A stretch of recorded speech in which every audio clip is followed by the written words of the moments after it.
지난 주일과 이번 주일 두 주간에 걸쳐서 용서에 대한 주제로 말씀을 나누고 있습니다.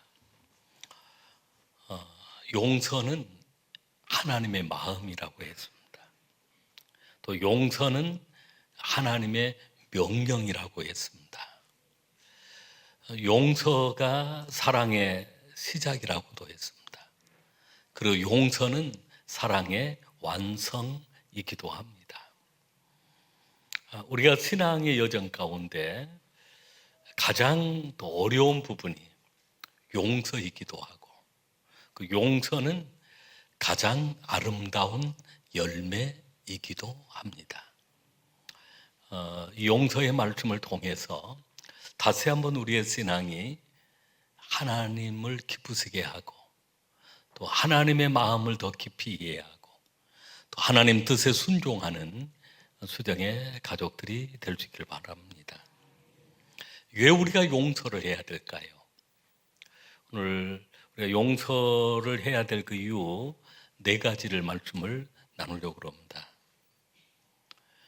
우리가 용서할 때 용서받기 때문에, 용서할 때 자유함을 얻기 때문에, 용서할 때 치유를 받기 때문에, 용서할 때 그 사랑의 완성이 되어지기 때문에 반드시 우리가 용서를 실천하고 실행에 옮기는 그런 삶이 되어야 될 줄로 믿습니다.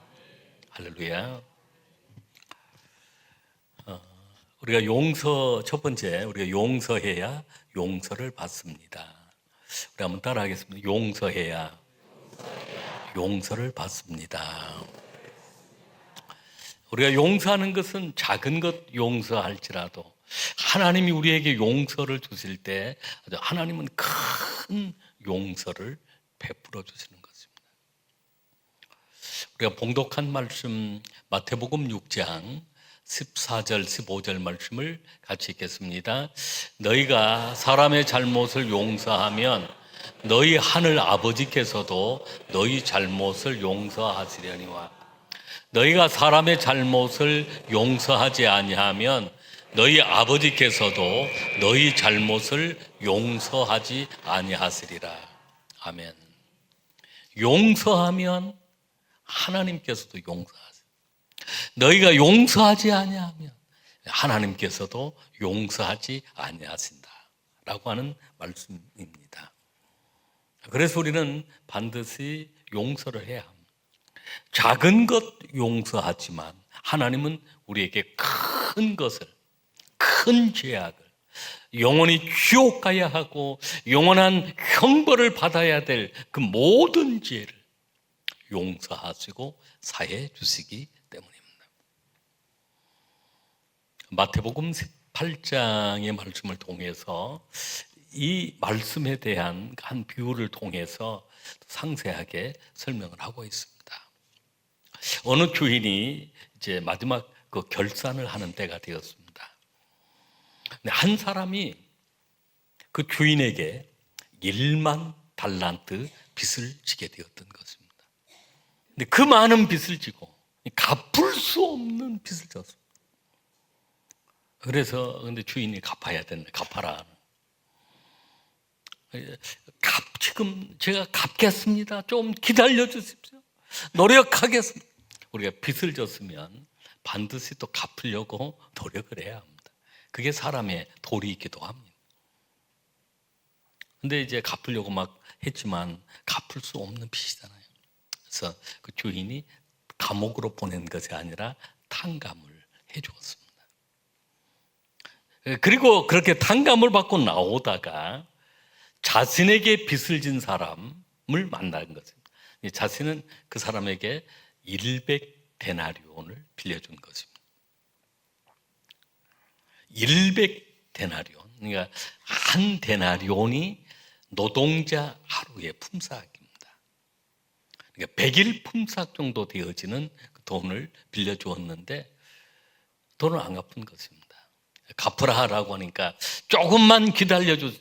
제가 반드시 갚겠습니다 라고 하는데 기다려주지 못하고 감옥에 넣어버리고 말았습니다.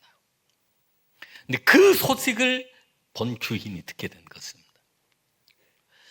나는 1만 달란트의 그 빚을 탕감해 주었는데 그는 100데나리온도 빚을 갚지 못한다고 감옥에 넣었느냐라고 하면 다시 탕감 무효다. 1만 달란트 갚으라 라고 하면서 이제 그 종을 감옥에 보내겠다는 것입니다. 여러분, 우리가 그 사람이 100데나리온을 탕감해주고 용서해 주었다면 자신은 1만 달란트를 탕감받을 수 있는 그런 기회입니다. 용서하지 못해서 주인에게 용서받지 못한 한 애를 말씀을 하고 있는 것입니다. 그러면서 너희가 용서하면 하늘에 계신 아버지도 용서한다. 너희가 용서하지 아니하면 하늘에 계신 아버지도 너희를 용서하지 아니한다. 근데 비교를 해 보았을 때 내가 용서하는 것, 내가 탕감해 주는 것은 작은 것이지만 하나님이 나에게 베풀어 주신 그 용서 탕감은 헤아릴 수 없는 큰 것이라는 것입니다. 그래서 우리가 살아가면서 지혜가 필요한 것입니다. 우리가 따라하기 5번 따라 용서하면 용서받습니다. 우리가 용서를 실천하며 살아야 합니다. 두 번째는 우리가 용서하면 자유를 얻습니다. 우리 한번 따라서 하겠습니다. 용서는 자유를 얻습니다. 내가 용서하면 상대방에게 자유를 준 것 같지만 그 자유가 나에게 찾아온다는 것입니다. 할렐루야. 에베소서 4장 32절 말씀을 우리 같이 읽겠습니다. 서로 친절하게 하며 불쌍히 여기며 서로 용서하기를 하나님이 그리스도 안에서 너희를 용서하심과 같이 하라. 아멘. 서로 친절하게 하라, 불쌍히 여기라. 우리가 용서하게 되어지면 하나님의 큰 용서를 받을 뿐만 아니라 그 용서 속에 자유함을 얻게 된다는 것입니다. 용서한다라고 하는 것은 내가 용서하지 못하면 내가 독을 마시는 것과 같다. 그 만델라라고 하는 사람이 넬슨 만델라라고 하는 그 남아공에서 그 대통령을 했던 분이신데 이분이 본래 그 젊은 시절에 저항 운동을 했습니다. 그 당시에 그 인종차별이 남아공에 인종차별 정책이 있었는데 백인은 여러 가지로 우대하는 학교를 가더라도 흑인은 그 학교를 못 가는 그런 상황들. 도저히 좀 상상할 수 없는 그런 정책이 있었습니다. 직장도 마찬가지고 진급하는 것도 심지어는 사는 곳조차도 흑인들을 다른 곳으로 안 좋은 곳으로 다 이주시켜버리는. 만델라는 흑인이었죠. 그래서 거기에 저항하는 그런 이제 저항 운동을 하다가 투옥이 됩니다. 감옥에서 엄청난 고문을 당하고 그리고 이렇게 말할 수 없는 그런 고통과 어려움을 겪습니다. 그래서 그 마음 속에 백인을 향한 그런 분노 그리고 미움 이런 걸로 가득 차서 잠을 잘 수 없을 정도로 하루하루 고통스러웠습니다. 근데 어느 날 그걸 깨달은 것입니다. 용서하는 것은 내가 미워하고 용서하지 못할 때 그 상대방에게 독을 마시는 것이 아니라 내가 독을 마시는 것인데 내가 용서한다라고 하는 것은 이것으로부터 자유함을 누린다라고 생각을 하게 된 것입니다. 내가 다시는 독을 마시지 않으리라. 상대방에게 독을 먹이는 것이 아니라 내가 독을 먹고 있었구나 하면서 이제 그 간수들, 백인 간수들이 막 매를 때리고 고문을 하고 그랬던 사람들에게 굉장히 친절하게 인사를 하고 오히려 그 사람들을 불쌍히 여기고 그러면서 감옥 안에서 그렇게 참 그 용서하며 살게 되었습니다. 그랬더니 마음에 큰 자유가 찾아오게 된 것입니다. 그리고 나서 27년 동안이나 감옥살이를 하게 되었는데 그 감옥에서 추록을 하게 된 것입니다. 한 기자가 그런 질문을 했습니다. 감옥에서 나오면서 어떤 생각을 했습니까? 라고 하니까 이 만델라가 그런 얘기를 합니다. 이미 그들을 용서했기 때문에 제가 자유를 얻었습니다. 내가 그들을 용서하지 아니했더라면 나는 내 몸은 자유를 찾았겠지만 내 마음과 영혼은 자유하지 못했을 것입니다. 아직 그 감옥에 남아 있는 상태가 되었을 것입니다. 라고 하는 그런 얘기를 한 것입니다. 그래서 용서를 통해 나는 이미 자유했습니다. 그런 그 만델라가 결국은 노벨 평화상을 1993년도 노벨 평화상을 받게 되어지고, 그리고 그 이듬해에 그 남아공의 대통령이 되어지기도 합니다.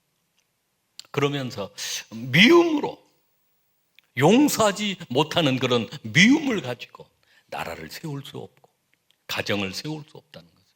여러분, 그렇습니다. 미움을 가지고 가정을 건강하게 세울 수 없습니다. 교회를 건강하게 세울 수 없습니다. 나라도 마찬가지로 건강하게 세울 수가 없습니다. 세 번째, 용서는 치유를 받습니다. 놀랍게도 용서를 베풀었는데 그 용서를 통해서 내가 치유를 받게 된다는 것입니다. 마태복음 6장 14절 말씀을 다시 한번 읽겠습니다. 마태복음 6장 14절 말씀입니다. 너희가 사람의 잘못을 용서하면 너희 하늘 아버지께서도 너희 잘못을 용서하시려니와. 아멘. 사람이 너희 잘못을 용서하면 너희 하늘 아버지께서도 너희 잘못을 용서 속에 놀라운 치유의 은혜가 나타난다는 것입니다. 사실은 우리 그 몸이 마음과 그 영혼이 우리 육신과 아주 연관이 되어 있습니다. 그래서 마음이 편하지 않으면, 누군가를 미워하고 분노의 감정을 가지고 있으면 육신도 병들어가기 시작하는 것입니다. 그래서 용서는 우리 자신을 치유케 합니다. 어느 교회 한 자매가 경험했던 얘기인데, 이제 결혼 생활을 하면서 불행한 결혼 생활을 했습니다. 남편이 막 폭력 행사하고 때리고 구타하고 애도하고, 결국은 그러면서 남편이 다른 여자를 만나서 살림을 차려버리고 이혼이 된 것입니다.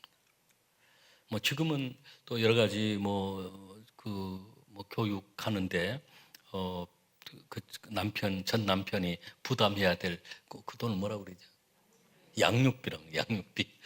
법적으로 이렇게 강하게 하는 그런 제도들이 있습니다만, 양육비 하나 받지를 못.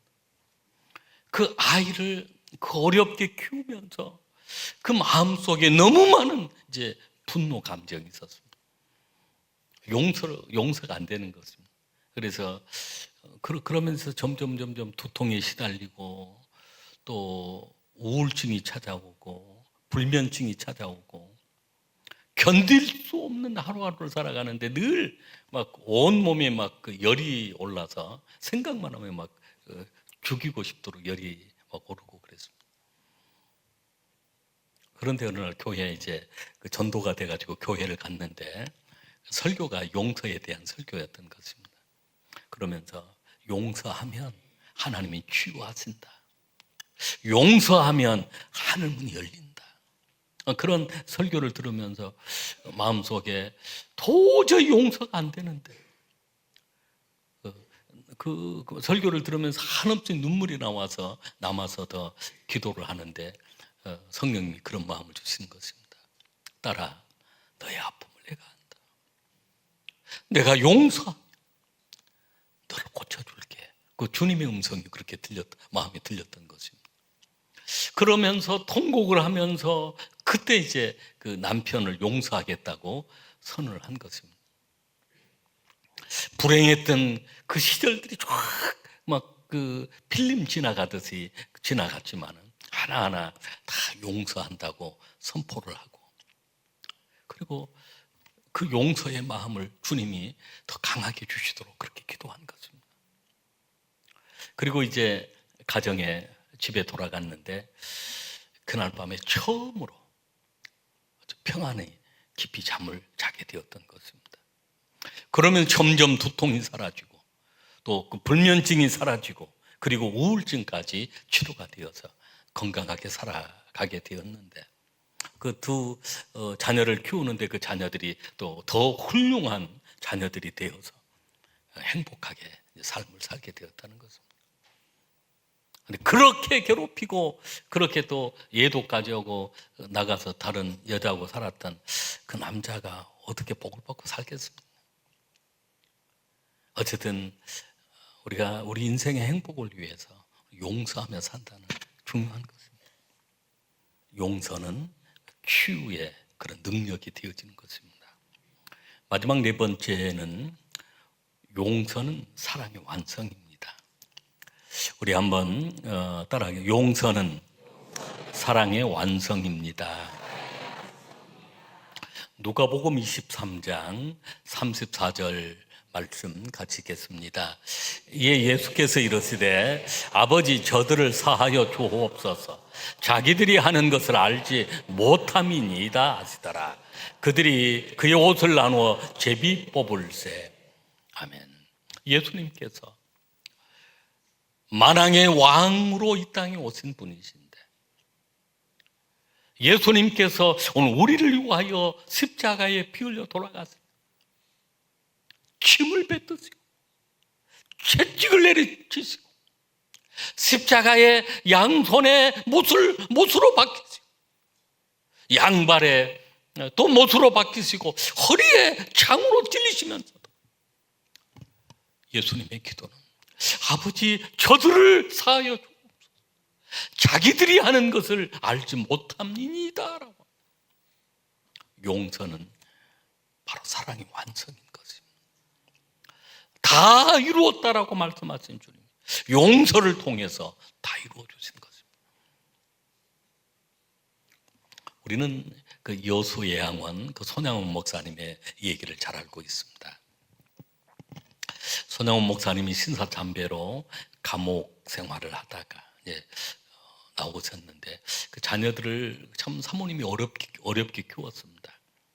그 당시 중학교 이렇게 지나가고 하는데 그 나이에 학교를 바로 보내지를 못했습니다.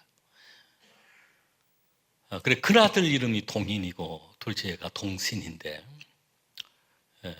그 큰아들은 사범학교를 다니게 되었고 이제 그 동신이는 순천중학교를 다니고 있을 때였습니다. 여순 반란 사건이 일어났을 때 그 당시 이제 또 많은 사람들이 어려움을 당하고 순교를 당했는데 이 동인이 우리 교회도 동인이 있죠. 동인 장로님, 그래서 그 동인이가 이제 끌려간 것입니다. 그리고 기독 그 학생회 회장을 했던 분이십니다. 동신이는 중학교 중학생, 그러니까 나이가 이미 고등학교 졸업할 그런 나이인데 중학교를 그때 다니고 있었던 것입니다. 그 동인이가 그 총살을 당하게 된 그런 상황이 되었습니다. 잡아다가 막 무조건 총살시키는 그런. 그때 그 동생이 뛰어 들어가서 형님은 살아야 합니다. 부모님 모셔야 하고 그러니 살고 제가 대신 죽겠습니다. 그러면서 막 나를 대신 죽여라. 근데 그 동인이도 마지막 그러면서 그런 그 총살을 당하려고 하는 그런 상황에도 복음을 전합니다. 나는 죽으면 천국 가죠. 너희들을 어떻게 하려고 그러느냐. 회개하고 예수 믿어야 한다. 막 그렇게 마지막 전도는 총소리가 그냥 팡 총소리가 나면 그 자리에 쓰러집니다. 그때 막 그 동생이 형을 끌어안고 막 울면서 또 그들에게 복음을 전합니다. 너희가 회개하지 아니하면 너 지옥 간다. 그러니 회개해라. 근데 또 총소리가 팍 하고 총소리가 나. 두 형제가 그 자리에서 순교를 당하게 된 것입니다. 손영원 목사님은 두 아들 장례식을 같은 날 두 아들을 장례식을 하면 오열을 하고 막 눈물을 흘리면서 오열을 하고 그러면서 하나님께 감사 기도를 하는 것입니다. 하나님이 두 아들 하나님의 순교의 제물이 되게 해주셔서 감사, 그런 감사 기도를 드린 것입니다. 그 유명한 그 10가지 감사 그 기도가 있습니다. 결국은 그 손영원 목사님도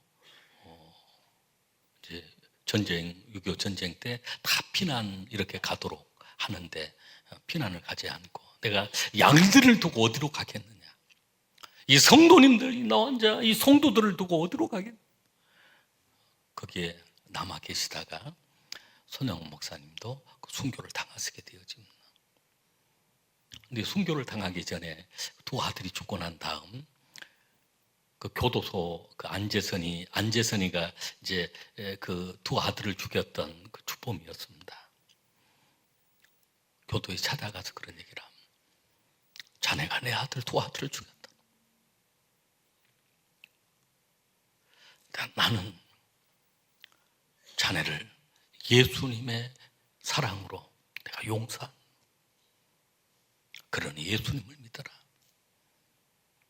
그러면서 자신의 그 아들을 죽였던 그 안재선이를 나의 양아들로 삼겠다. 재판을 받는데 탄원을 합니다. 재판장님, 내 두 아들 죽었지만 한 이 영혼을 살려서 내 아들로 삼고 싶습니다. 탄원을 하고, 그래서 석방이 되어서 안재선이를 데려다가 같이 집에 생활을 합니다. 그리고 그 안재선 그 아들을 이제 신학을 보내서 그 신학 공부를 시키고, 손양훈 목사님도 48세에 돌아가셨는데 그 아들도, 그 안재선이도 48세에 돌아갔습니다. 그리고 그 아들이 안경훈 목사님이라고 하는 분이 이제 또 목사님이 되셔서 목회 사역을 하고 계신 것입니다. 수많은 사람들이 이 손양훈 목사님을 가르쳐서 이것은 핵폭탄보다도 강한 원자탄이다, 사랑의 원자탄이다, 두 아들을 죽인 그 사람을 용서하고 양아들로 삼았으니 사랑의 원자탄. 우리 한국 교회사뿐만 아니라 세계 교회사 가운데에도 역사에 남는 그런 사랑의 실천인 것입니다. 사랑의 용서는 사랑의 완성인 것입니다. 용서는 가장 어려운 우리 신앙의 실천이기도 합니다. 그러나 용서할 때 가장 아름다운 열매가 나타나는 것입니다. 사랑하는 성도 여러분, 용서하면 우리가 용서받습니다. 용서하면 자유함이 있습니다. 용서하면 치유함이 있습니다. 용서를 통해서 오늘 그 사랑의 완성이 이루어지는 것입니다. 가정 안에, 교회 안에, 오늘 이 나라 가운데 용서의 물결이 가득 채워지는 그런 은혜가 함께 하시기를 주의 이름으로 축복합니다.